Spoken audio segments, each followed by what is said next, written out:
Chapter 13. Do you ever have that one asshole on your team that just hates you for no other reason than you're you? God, did I ever. I wanted to tell him all about Scarlet. Remember that short kid? Goran dribbled the ball in perfect figure eights between his legs. I thought he was trying to distract me by talking. The one who called you a homo? Yeah, I think I could dig that one up from somewhere in the deep recesses of my memory. Little guy? Looks like Gary Coleman? Yeah, that's him. I think he hates me because I'm white. Goran chuckled and shot the ball, which is a real laugh because where I'm from, no one thinks we're white. The way Goran sneered gave off the impression that he didn't have a whole lot of respect for most of his teammates. You Americans, he said, think you have some sort of patent on poverty if you're not an NBA pro or some rap star by the age 20. Goran shot a three-pointer. If he thinks it's so tough, he should try growing up in a country where genocide is still in full swing. The ball swished. Goran and I had been meeting every morning at the rec center ever since I joined the league tryouts. We'd push each other through drills, wind sprints, and lots of punching bag work. He was even teaching me how to spar with boxing gloves. You'd think with my secret league hand-to-hand combat training that I'd been able to take him pretty easily, but he always knocked me on my tail by the end of every session. It was like he wasn't even trying that hard to win. He was mostly amused by my efforts to go after him. Then, when it was getting time for me to leave for work, he'd read my balance during a lunge and somehow kick my feet out from under me. And the next thing I'd know, I'd be flat on my back looking up at his nostrils, which weren't even flaring because he wasn't breathing that hard. Me, on the other hand, I was always drenched with sweat by that point. And no matter what kind of workout we did, we always ended with a little one-on-one. Sometimes you have to be your own best friend, he said as he sank another three-pointer. Some team player you are, I said, and dribbled between his legs and drove for the basket. Better to work alone, he said, and blocked my shot with his fingertips. You're the only one who has absolute control over your own actions. I snatched the rebound and dribbled it back up to the top of the key. I bounced the ball and tried to figure out how I'd pass him on my next run to the basket. You sound like my dad. I faked a hard drive to the left, spun right, then pulled up short at the foul line to sink an easy two. I guess that's what happens when you become a dad. You get all bitter, having to be the family martyr at all times. Can't ask for anyone's help. Goran took the ball and stopped. He didn't even turn around, but looked far away down the hall for something I couldn't see. Yeah, he said, dads are weird. Goran's brother suddenly bounded onto the court in his karate uniform and stole the ball. Goran broke into a broad smile and chased the kid around the court. The little guy squealed the whole time until Goran caught up with him. Then Goran picked him up and held him above his head and threatened to dunk him with a maniacal grin. The kid howled and laughed, and Goran swung him around like a sack of potatoes and pretended he was going to toss him into the basket until the kid couldn't laugh anymore. When Goran put him back on the ground, his brother was so dizzy that he had to drop to one knee to keep from falling over. Get your lunchbox and I'll walk you to camp, Goran said to him. I'm still down 2 points. His little brother scampered off in a zigzag, still dizzy, and Goran took the ball at the top of the key. So you really think that guy hates you because you're white? I asked him as he dribbled. That's part of it. Goran faked and spun right, but I was there. He dribbled another few steps, faked and spun left, but I was there too. That's what he says, at least. The real reason he hates me. Goran bounced the ball through the space between my legs, picked it up behind me, and sprinted to the basket, is because he thinks I stole his girlfriend. He dunked the ball and smacked the ground when he landed, like he'd been waiting to do that all game. He looked up and saw my back as I headed for the door. Hey! I called out, I gotta go, gave him a half-assed wave over my shoulder, and left him there alone in the gym with the basketball still bouncing. I ran down the hall, past the Student Life Center where I tutored, out into the parking lot. I couldn't turn around. I couldn't do anything but run. I sprinted the entire way home, but this time I wasn't soaring. I hadn't realized it would bother me that much to hear him say the word girlfriend. You don't belong here, Warrior Woman said to me, her fist propped on her golden girdle. I was just studying, I said. I thought it would be okay. Do that on your own time. Headquarters is off limits after hours. Your presence here is a privilege, not a right. Thank you, Ilsa the Super Nazi. I filed the archives back on the shelf. I'd been going through old articles and pictures since I got there. I'd come home from the rec center to a dark house because Dad was working late again. I'd run a glass of water under the faucet and noticed the kitchen sink was grainy and dry. Neither of us had been home long enough to use it for days. I felt the weight of silence bearing down on me, and I kept hearing Goran repeat the word girlfriend in my head. I had to get out of there, and I went to the one place where I felt at least a little bit at home, the league library. Each member of every tryout squad was required to take a test on league history. If you could read, you could pass it. But I'd taken a real interest in the league's history and pored over the archives every chance I got. A sea of glorious victories from World War II, parades, trickster villains defeated either by wits or through their own folly, throngs of adoring fans, newspaper photos of the teams and poses that promised better lives ahead for all of us. I would spend hours alone with the books, my only company the hum of the air conditioner. I haven't seen much about my mother yet, saw plenty of my father, very little about the tragedy, no mention of his disgrace. His status was merely listed as inactive, which I guess was a step up from revoked.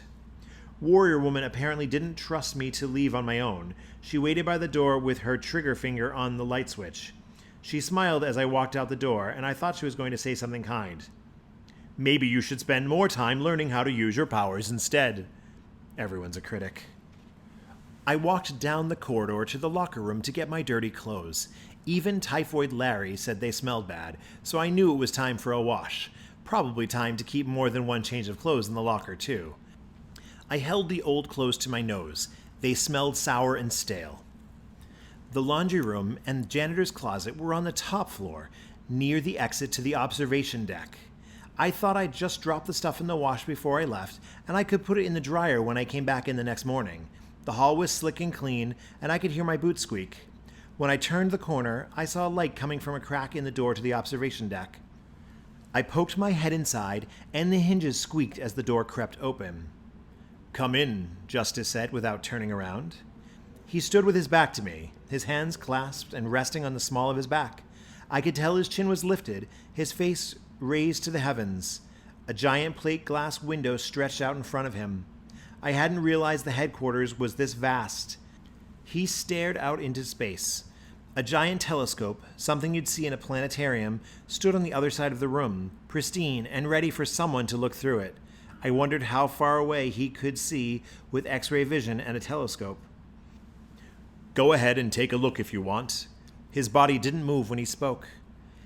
I walked over to the telescope, my boots still squishing, and brushed a tiny cobweb away from the lens and looked through it. I probably let out a gasp. I'd never seen space like this before, not on any field trip, not in any sci-fi movie. I stood there for how long I don't know, but it must have been a while because the moon had moved across the sky when I finally took a step back. Justice remained perfectly still the entire time. Suddenly, I felt like a big stone that had plopped down into a placid, calm lake, wrecking the smooth surface with a cannonball splash. I took a deep breath and almost gagged. I was still holding my dirty clothes. "Sorry about the clothes," I said. "They really stink." "You all smell to me." I blinked a few times, repeating his line in my head. Did he just say we all smell to him? He could see what I was thinking. "I'm not from this universe. The whole planet smells different to me." Oh, okay. It's true that he was from another planet. "You've been doing a good job, Tom, even at the hospital. You're doing a lot better than you think." He turned to look at me and gave me a gentle smile. "Your mother would be very proud of you." Holy shit, I'd almost forgotten. "You knew my mother." "A very special woman," he continued, his eyes glued back on the stars. "She served on our stealth squad longer than any other member." That didn't make sense to me. At least the timing of it didn't. When did she serve? Was she still doing it after she got married? When I was born? Could she have hidden something like that from us? Did Dad know? And what about Dad? Why didn't Justice talk about him? "Do you know?" I had to take a breath to get my whole question out. I wasn't used to asking questions about my mother. "Do you know where she is?" Justice sighed and rubbed his eyes. Maybe super beings from other planets got eye strain just like the rest of us. "I wish I knew, Tom." His eyes drifted back toward the universe, and I think there was something he wasn't telling me. "Do you want a drink?" "Warrior Woman told me I had to leave." Justice chuckled. "Warrior Woman's a bitch." I laughed. "Well, sometimes. I mean it in a good-hearted way. Don't tell her I said that. Our secret." He winked at me and I nodded. We sat on the ledge of the terrace and he handed me a ginger ale. Aren't you going to have anything? I asked. I took a sip and felt the fizzy air tingle in my nostrils. I don't need sustenance the way you do, but if it makes you feel more comfortable. He suddenly had a drink in his hand. I hadn't even seen him get it. Super speed takes a long time to get used to. I didn't know he had that power. I guess there was still a lot I don't know about him. You can go ahead and ask, he said, and looked at my probationary ring. I can see the question in your mind. Justice took a sip of his drink and pretended to taste it. Why don't you and my dad talk anymore? Justice stared down at the bubbles of his drink as they rose to the surface and popped. That's something you should ask him. I don't want to get between father and son. Family's the most important thing. You have to respect that. I nodded and tried to hide my disappointment. Doing the right thing was always a lot easier when you weren't dying to know what really happened. I'd give anything to have my family back, Justice said, a sudden confession. He looked up at the sky and I saw a great sadness tugging at his eyeballs. My whole planet, everything I ever knew, everyone I ever loved, gone just like that. We all knew the legend, how his parents had sent him out on a rocket ship the very last moment before the planet exploded, how he'd been found in a crater and taken in by a kind elderly couple. I can't look at the stars without thinking about my home planet. He drifted for a moment in an ocean of memory. I couldn't even get back to that part of the universe even if I wanted to. It would take a force so great. He lost himself in the thought, then cut a glance over to me. Something else is bothering you. His focus came back to me and then to my ring. Want to talk about it? I did. I wanted to talk about everything, to tell him all about growing up with this crazy crush on Uberman, about how much I wanted to count in the world, about how bad I wanted to make the league because it was the only thing that really meant anything to me, and about this tall, lean, foreign guy I played basketball with every day, and about how it really bothered me to hear him say the word girlfriend. And I wanted to tell him that my dad really sucked because he was all closed up and walled off, and I could never even have a conversation with him like this. I looked into his face and saw honesty. Justice really wanted to know, and believe it or not, that was good enough for me because it was the first time in a long time I felt like anyone genuinely cared about me. We sat and sipped our drinks and stared out at the stars and let the silence speak for us.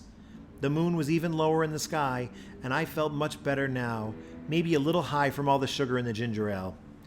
I guess I should get going, I said, and hopped off the ledge onto the terrace. Justice nodded and took my glass. I picked up my clothes and he said, Your father doesn't know about any of this, does he? I stared down at the bundle of dirty clothes in my arms. Don't worry, Justice patted me on the shoulder. I won't tell him, that's up to you. Our secret. Dad was setting his alarm to go to sleep when I tiptoed upstairs. I could hear the ancient beeps of his old digital clock radio, his 10-year anniversary gift from the factory. That you, Tom? He called from the other side of his door. Good night, Dad. I kept on going to my room. I closed the door and stretched out on my bed and thought about Justice and our talk. I reached under the mattress and took out the old pictures of Mom. She smiled back at me in her slim, slick costume, a teen fashion model caught in a coy pose. You'd never know what was really lurking in her mind, behind the magazine's smile held up to keep you out. Had she been a part of the League's secret espionage squad even then? Who would have ever suspected that a sweet girl fresh out of teacher's college was sneaking around behind your back? I guess it was a good cover. Then it hit me there was only one way Mom could have made her cover better. Have a kid. Who would suspect a mom? In between running carpools, cutting cookies, scheduling appointments, and returning library books, who'd find the time to be a world-class spy? Was I part of the perfect cover? And why would she leave the note and pictures for me? Maybe she didn't disappear of her own free will. Maybe she wasn't even alive. I held the picture to my heart and let the air out of my chest. I couldn't think straight. I was so tired, and my eyelids felt heavy. I lifted my head up and looked at the door. Ever so slightly, I heard the soft scraping of Dad's calloused feet on the carpet outside in the hallway. He was good, but I was his son. I knew he was on the other side of the door, his hand raised in a fist, deciding whether to knock. I suddenly wondered if he knew I was listening, if he was waiting to see if I wanted to talk too. I wondered if he knew how much I wanted to grab his melted hand and test my strength and show him what I'd learned to do, and pour all of my power out until his hand healed completely. But we remained on separate sides of the door in silence. This is how we played the game, neither of us saying a word. A few minutes passed, and I heard Dad scuffle back to his room and crawl into bed. I kicked ass the next day at tryouts. Justice called all the groups together and announced a competition, an old-fashioned field day with long jumps and egg tosses and hot dog eating contests. They cranked up the STA, and suddenly we were in the middle of a perfectly manicured field of spring greens and golds. No one was allowed to use powers. That was the only rule. The object of the game was to have fun, blow off a little steam, foster a little camaraderie. I hope you don't screw this up, too, Galaxy Girl said to me when we lined up at the 50-yard dash. Trash talk from a girl with a ring orbiting around her face. Spectrum fired the start gun, and Galaxy Guy stuck his foot out and tried to trip me as I took off. No way was I going to lose to those twin assholes. I leapt over his foot and sprinted like I'd been doing every morning at the rec center with Goran. And when I crossed the finish line, I turned around and saw I was a full 2 lengths ahead of my nearest opponent, Mr. Mist. Ruth awarded Galaxy Guy and Girl their ribbons. Hey, 4th place and 5th place is better than no place at all. She draped the ribbons over their heads, careful to avoid the moons. Galaxy Girl's got hung up on her ring around her head. She yanked it off and tossed it on the ground. We're still 200 points ahead of you, you old bag. Ruth suddenly doubled over and dropped to the ground. Ruth, what is it? Are you okay? I ran over to help her up. I see. Ruth rubbed her temples in pain. I see the future, and it's a league with no twins. Very funny. The Galaxy twins backed off and headed over to the refreshment table. Ruth called after them, If you're really good, I'll let you know which soap star is going to host your Where Are They Now? She scanned the grass around her feet. Where's my flask? Miss Scarlet and Golden Boy showed up for the wheelbarrow races. Where have you two been? Larry asked. Scarlet smeared cherry lip gloss on her lower lips with a hot pink applicator. I had to work late. She smacked her lips. I called a last-minute substitution during King of the Mountain and had Larry stand in for me. Powers or no powers, we won because nobody wanted to get near him. He sat on top of the hill and looked out at all the heroes and rested his chin in his hand with a, "Is that all there is?" look on his face. By the end of the afternoon, we were neck and neck with the Galaxy Twins team. The day's winner would get a bonus 200 points, which would put us back squarely in the running with the other teams in the overall tryouts. All we had to do was win the last event. Warrior Woman marched onto the field with 2 large banners, announced that the final deciding event would be Capture the Flag, another game I hadn't played since I was a kid. The Galaxy Twins walked by our team with their flag. Galaxy Girl accidentally, on purpose, hit Scarlet with the end of her flag as she passed. It caught Scarlet right below her ribs. Oh, I'm sorry. Scarlet's eyes went white-hot with anger. Galaxy Girl adjusted the buttons on her custom-designed Gucci costume, taking extra care to show off her trim, bare midriff. Scarlet eyed Galaxy Girl's tight, exposed stomach and wrapped her arms around her own waist. The twins reeked of privilege, expendable incomes and inheritances, bags under their eyes from too much champagne too late at the clubs, never from a late shift or an early shift. They had a different high-end designer do a new costume for every new moon cycle. Word was they had their own reality series in the works. Nice jacket. Do they make you wear it all the time, even when you're not delivering pizzas? Scarlet tugged at the dirty long sleeves of her jacket. It made me uncomfortable to watch Galaxy Girl strike a nerve, even in someone I didn't like very much. Scarlet's jacket was always wrapped around her like she had nothing else to wear, and it had the stains to prove it. Scarlet lunged at Galaxy Girl, but Golden Boy intercepted her at full speed before her nails could gouge the colored contacts out of Galaxy Girl's eyes. Golden Boy yanked Scarlet by the waist over to our side for a huddle. The twins moved on. Hey, Stargirl, I'm going to take your flag when we win and shove it so far up your... Come on, people, Golden Boy cut her off. All we need to do is find their flag, bring it to our base, and we're back in this thing. Let's go. We put our hands in the huddle with a go team gesture. I looked down at Ruth's old withered fingers, Scarlet's blood-red nails, Golden Boy's tightly gloved fists, and Larry's hand held safely away from the rest of ours. Go team. Scarlet was seething. and the words sprung out of her mouth like flames shooting off her tongue. Let's crucify them. We were down to the last 5 minutes of the game, and only 4 of us remained. Me, Scarlet, and the Galaxy Twins. Ruth had been the second to go, but she didn't seem to mind much, because she sat on the sidelines and introduced Larry to her favorite cold remedy, a mixture of lemonade, a cough drop, and whatever was in her flask. Golden Boy had been a surprise victim to the Twins' subterfuge. He'd been sneaking around their territory, no super speed at all, when Galaxy Girl, accidentally on purpose, created a micro-constellation to draw him out of the shadows, where her brother easily tagged him out. We tried to call a foul since she used her powers, but she lied and said it was just a reflection from the sun off her Fendi bag. Warrior Woman judged it fair play and had us continue. But then Charlotte just got plain reckless. She ventured out into their territory without any sort of plan whatsoever, calling out, "All right, who wants some?" Then she sent out an energy blast from her hands and burned Galaxy Girl's Fendi bag to a crisp. In the process, she left a red, stinging mark on Galaxy Girl's naked belly. Scarlet was tagged out in a second, but didn't seem to care. Meanwhile, I'd been busy sneaking around their turf, and I'd finally located their flag. Galaxy Guy was guarding it in a thicket by the river. He'd bent over the stream and hummed a tune and studied his reflection. He flashed a series of smiles and poses for himself. I tried to creep forward silently to grab the flag while he was preoccupied, but I stepped over a log and broke a twig in two with a loud snap. "Hey sis, I was thinking about getting my teeth bleached again. Think I need it?" Galaxy Guy studied his smile in the reflection. "Sis?"